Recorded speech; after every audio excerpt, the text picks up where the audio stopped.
All right, let's talk about Black Exodus. Clap it. In honor of Juneteenth, January 19th, we got to let people know, we got to stay focused. We must stay focused, brothers. We must stay focused. That Dr. Umar, you feel me? That Dr. Umar. Black excellence, Juneteenth. What does all of this mean? It's imperative that you understand that things like this really do move the needle. 2 years ago, I believe the federal government acknowledged Juneteenth as being a national holiday, a federal holiday.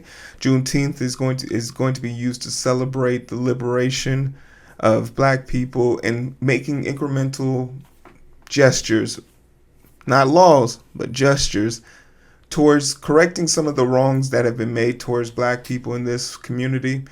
And quite often, I hear people say, with ill intent and lack of meaning or thrust or justification in their heart, that Juneteenth is parody holiday. It's pandering. It's not real. It's not justified. They could do so much more. And I just want to honestly tell all those lovely individuals to just go ahead, just shut the fuck up. It's okay. Everything doesn't have to be a grandstanding gesture. And movement in this country is very slow. From the civil rights movement all the way up into gentrification, segregation, and the plethora of ways that they've managed to marginalize communities is slow moving. But movement and progress is growth. And signs of growth is signs of hope. And we have to be able to align ourselves with those messages.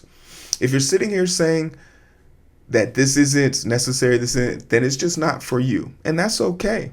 Just like wearing pink shirts and fingernail polish is probably also not for you. You're probably wondering how I knew that you probably didn't like those two things. It's sort of like there's a Venn diagram where your circles intertwine. It's perfectly fine. And yes, I've never been brutalized by a police officer. Yes, I live in a very nice neighborhood. And I'm a foreign individual from Nigeria who came from well-off parents and gave me a great future. And I was able to stand on my own and do a bunch of great things. That still doesn't mean I can't and shouldn't advocate for people who aren't as fortunate as me. And notice I said people there, because for the greater scope of everything, fixing the system is fixing socioeconomic issues, as race has started to fall below the problems with our domestic issues in this country as it pertains to socioeconomic. If you want to see a group of people thrive, introduce that group of people to an opportunity that doesn't hold them back. If you want to see a group of people suffer, keep on pretending like Juneteenth and these movements don't mean anything to you. But what do they mean to us in the world of tech? I mean, this isn't a political show. Come on, guys, relax. We're not talking politics here. Calm down. All you guys over here writing, relax. It's not a political channel. It's not a political channel. We're a tech channel. I code with strangers. My name is Hero. So let's talk about 16 Black leaders in tech. Surprisingly, at a minute glance, I didn't even realize that some of these people's names I didn't even know. I didn't know some of these people. Kind of shocked me. Hey, what's up, Nan? I love your hair. So let's start. First and foremost, let's acknowledge a black ally, Lauren Zyber. She made this list back in 2023. DEI, we love it. There are many ways to celebrate Black History Month, learning about amazing Black figures in American history, discussing solutions to problems in diversity, equity, and inclusion at the office, reading stories written by great Black authors. The list goes on. One thing we wanted to do at Purpose Jobs was to highlight the contributions Black folks have made in tech industry. We all know the story of Steve Jobs and Bill Gates. You might not know the story of Katherine Johnson. If you saw the movie Hidden Figures, you do. But do you know the story of Valerie Thomas or Mark Dean? Mark Dean. I know Mark Dean. In honor of Black History Month, or should I say Juneteenth, we're highlighting some of the most influential Black leaders in tech from history and a few from today. There's 16 of them, so we're going to try and keep this within the 20-minute mark, so on and so forth. Black leaders in tech you should know. Graville Woods, Born in Columbus, Ohio, Gravel Woods was a great inventor, specifically known for 15 different appliances for the electric railways. He was most known for inventing the multiplex induction telegraph, which allowed for voice communication through telegraph wires. Oh shit. The device ended up preventing many train accidents. He became known as the Black Edison. Oh, we could just call him, the black father of communication. You feel me? Because Thomas Edison tried to sue Woods. God damn. Thomas Edison is a fucking hater, man. I did not expect to find out Thomas Edison was a hater. Tried to sue Woods and it was his partner, but he refused. Wood held nearly 60 patents at the time of his death. I did not expect to find out that was a fucking hater. God damn. Don't meet your heroes, people. Shit. Katherine Johnson from The Human Computer. So her story is always amazing to me. Taraji P. Harrison played her in Hidden Figures. The Human Calculator. And the lengths that she went to try and make sure we were the first people on the moon. Many people didn't really understand how important, how impactful. Without her elegance, we would be literally nowhere without her. When she was just 15, at the time she graduated, her only employment options were teaching or nursing. So she worked as a teacher before she applied for a job at the Langley Research Center, which would later become part of NASA. Otis Boykin was another prolific inventor, eventually holding 26 patents after graduating. Building and creating things must be awesome. To have an idea and just come down with it. Graduating from Fisk College in 1941, he began working with the Majestic Radio and TV Corporation and eventually P.J. Nelson Research Laboratories. Among his inventions were a wire precision resistor used in television, radio, IBM computers, and even in the military missiles. He also invented a control unit for the pacemaker. Boykin helped improve and make everyday electronics more efficient and affordable. Didn't know he had an involvement in pacemaker. I thought I knew everything there was to know about pacemakers. Did not know that. Being a person that worked in medical field, for sure. Evelyn Boyd Gravel became the second African American woman ever to earn a PhD in mathematics. Hers was from Yale. After working in DC using math to help develop missile fuze, Gravel took on a role at IBM in 1956. This launched her career at NASA, since IBM was a contractor to NASA. At that time, she was an instrumental part of Project Mercury mission, designing computer software that helped analyze satellite orbit. Interesting. Is it true that like all of that NASA stuff that they used to do back then could literally be ran on a Game Boy today? Like their supercomputers were just Game Boys? Like putting 7 Game Boys together for computing power? Is that true? I always see that. It is? I'm trusting chat right now. Mabel Roy Mount, like Katherine Jones and Mabel Roy Mount, was another great black leader in tech in her importance as a human computer in NASA. Yeah, they worked side by side. They mentioned her in the movie as well. Made her way to being the head of computer programming at NASA, and then took on a role as a program product section chief at Goddard Space Flight Center. Her work helped produce the orbital element timetables, which allowed millions to see the satellites from Earth as it passed overhead. Oh, damn. Okay, she made that calculation. That's crazy.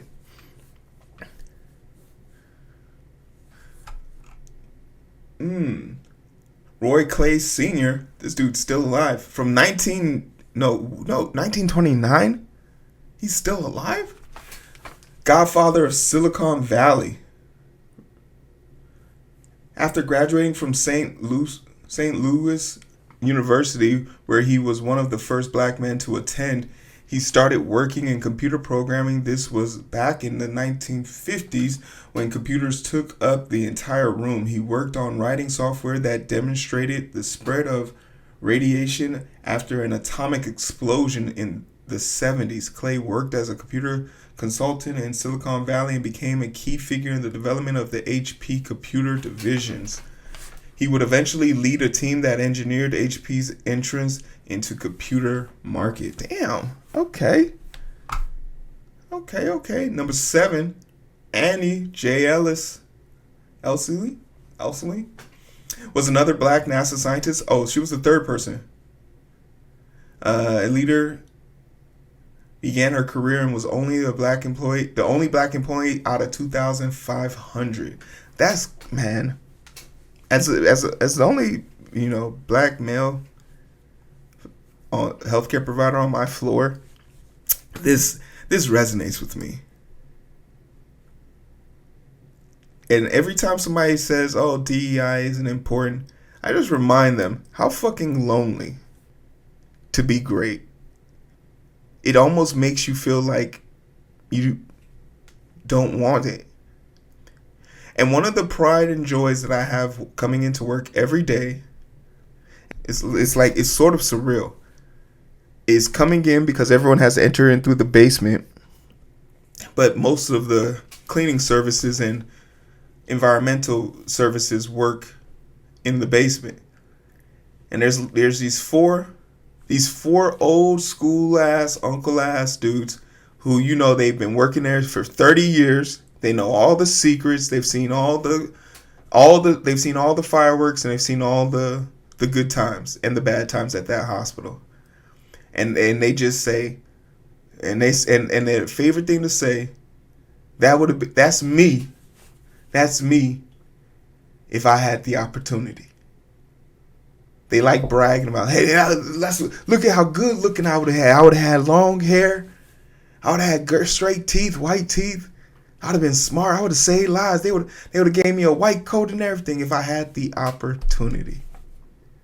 Like, they've since forebode and forgotten to be upset about what they had to go through to get to where they are. It's very inspirational, but a lot of these people had to crawl on hot coal just for my ass to stand up in some J's and a do-rag in a meeting at 8:30 that I don't like being in. That always catches them off guard. They be in there with their little suits and shit. I'll be in there with my little... Yo, y'all called me at 8:30. This is what you get. Frank Greene is often hailed as one of the first black technologists. He developed high-speed semiconductor computers memory systems in the 1960s at Fairchild Semiconductor R&D Labs. He would later go on to start 2 technology companies his own. He also founded VC firm called New Vista Capital. Damn, okay. Which focused on minority and female-led companies. His legacy as a technologist and inventor lives on today, and he's also among 63 inductees into the Silicon Valley Engineering Council Hall of Fame. Valerie Thomas, look at that afro though. Look at that afro. I could never. Had a strong interest in technology early on, but didn't receive support for it until she attended Morgan State University. She was one of the only 2 women in her class to major in physics. She excelled at school and landed a job at mathematics and data analysis for NASA. She worked at NASA from 1964 to 1995, conducting large-scale experiments, developing computer data systems, and most notably spreading the development of the first satellite to send images from space, Landsat. You want to know something that's quite fascinating? Think about all of our government institutions, any facet of it, and you immediately see a pattern that is not present in the rest of them. The vast majority of diversity and outreach that happens at NASA is why why we're able to go to the fucking moon, and why we're able to send people into space for years. because of the mass collaborate. Look no further, and this has already been proven over stats and splayed over stats. The more diverse your company is, the more money it makes. In NASA's case, the more diverse they became, the more they were able to accomplish. I don't think there's another organization within our government structure that has this level of diversity and thus lacks that level of progress in wake of it. It's fascinating. It's a great, interesting concept. Number 10. Oh, we got a nickname. Clarence Skip Ellis was the first African American to earn a PhD in computer science. He earned this degree from the University of Illinois. Urbana, clap it up. The crib. We at the crib. Feel me? Bang if you want to. While studying, Ellis worked on hardware, software, and developed the ELIAC 4 supercomputer. Oh, we out here doing Hadokens and shit. Okay. He had a long career in a major tech company like Bell Telephone Laboratories, IBM, Xerox, and more. At the Palo Alto Research Center, where he worked from 1976 to 1984, Ellis spearheaded a group that invented Office Talk. It was the first office system used to use icons and internet to allow people to collaborate from a distance. Ellis was a real pioneer in the field of operational transformation, examining the functionality in collaborative systems. Damn, okay, that's a banger right there. I never knew. You know, I was saying this to a girl that I matched on Hinge. I don't know if that was even necessary for the story, but she made a very interesting gesture. She said to me, "You sound like somebody that's from California. You have an energy of like." I was like, "What does that mean?" And then I asked my friend from California. He said, "There's actually a little bit of folklore that like West Coast people really enjoy. West Coast people really enjoy Midwest people. Like we're not as pushy as East Coast people, and we're not not as like farmy and sheltered as Middle America. So we're like a happy medium. And of course, we're better than the South. Today it was 111 degrees and somewhere in Texas. They couldn't even leave their houses. I was able to go to the gym today. They weren't. Dr. Shirley Jackson. Number 11, theoretical physicist Dr. Shirley Jackson was the first African-American woman to earn a doctorate degree in nuclear physics at MIT. She was also the first African-American woman to earn a doctoral from MIT in any field. Her work paved the way for major technology innovations in telecommunications space. We can thank Dr. Jackson for the touch tone telephone caller ID, call waiting, and fiber optic cable. People still regale fiber as the most efficient way of getting access to the internet right now. I don't know if 5G has made that obsolete, but I think landlines will always run supreme. I think that's a fair assessment to make. Awesome. John W. Thomas has held an impressive career in tech. He began as a salesperson at IBM and climbed up the company to become the general manager of IBM America. He has also served as CEO of Virtual Instruments, CEO of Systematics, and today he serves as the chairman of Microsoft since 2014. He also made a significant contribution to investing in the next generation of tech.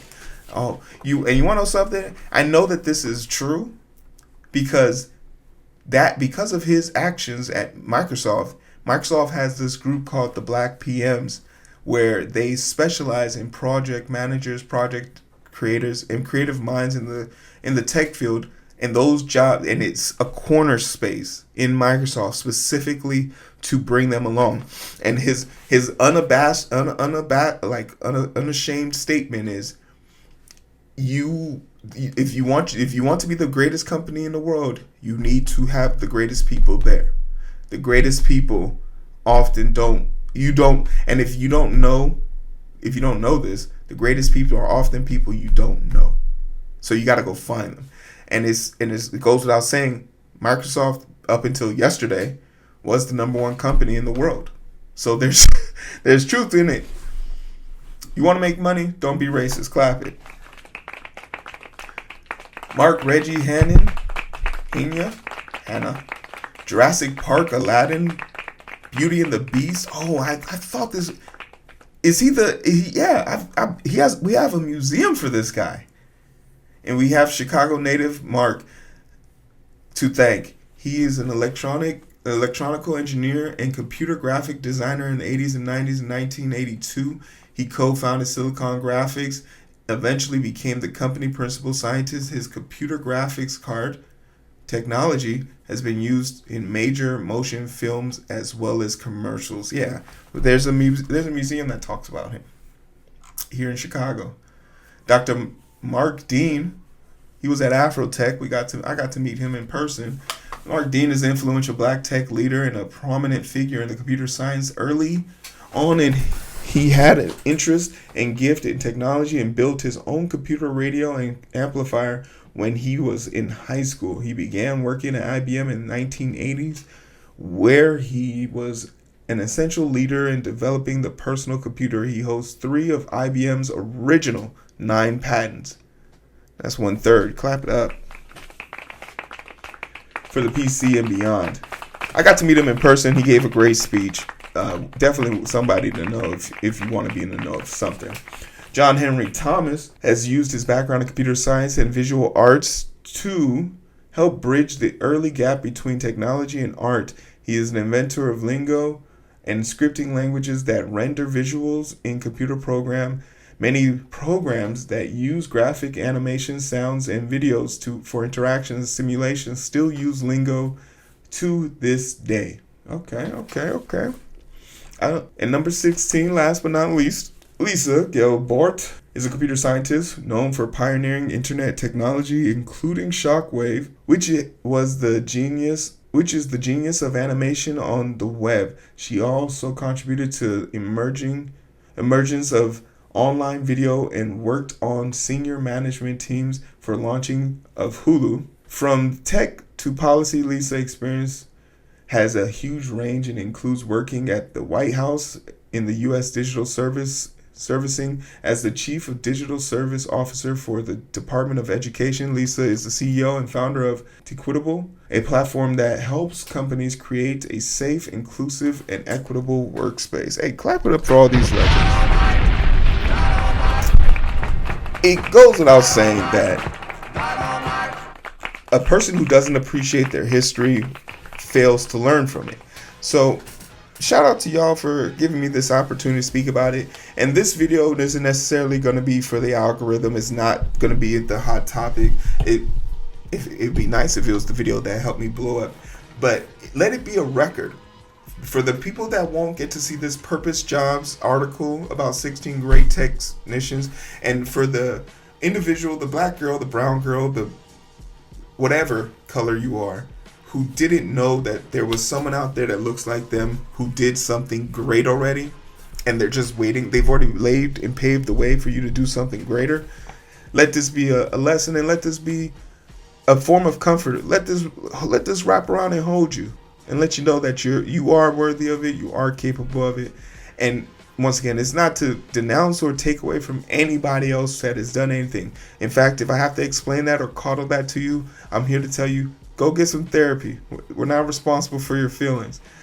But to sit here and deny the impact that the black people in this country have had on this country goes without saying. And the results play out to let us know that diversity does bring greatness to most situations. And that's worth continuing and propping up. So happy Juneteenth to all the lovely people who did we miss from this list? My personal favorite, Valerie Thomas, with this procedure I do every day. He created it. Let me know what creative black person in tech made you do something great, or has something great to do with your life in day to day. Like, share, subscribe, hit the Patreon. It's Juneteenth, baby. Hey, your boy.